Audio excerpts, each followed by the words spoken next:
الثانوي للفتاه في مصر. شايفه الفنان حمدي ابو ضيف معانا ودايما متالق في الخير معانا دايما.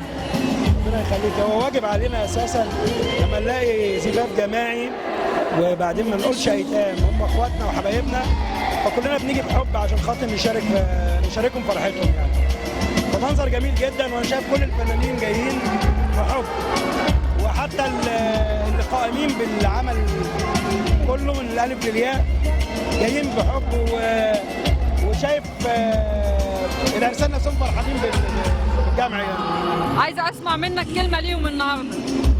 يا رب يسعد قلبكم، ويا رب يكون فرحكم ده فرحتنا برضه بمناسبه عام جديد 2017، يبقى عيد حب عليكم وعيد جواز جميل، ويكون وشكم حلو علينا وعلى مصر، انتصارات جديده، ونشوفكم يا رب كده معاكم عيالكم ونفرحكم برضه ان شاء الله.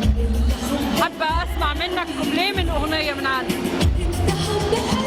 بقول يا توتا توتا توتا احلى عروسه في الحياه، وادي عريسنا رجوله يا احلى عروسه ولا البسبوسه وبنتنا يا توتا، وادي عريس غني فيس وعم الناس يا توتا، جبنا الشبكه يا توتا وتلموا العيله يا توتا، سوقنا الكوشه يا توتا وفي اجمل ليله يا توتا، شربته ملبس يا توتا وعرسنا اتدبس يا توتا، عايزين نتعشى يا توتا بعدين نتمشى يا توتا، يا توتا توتا توتا يا توتا توتا توتا.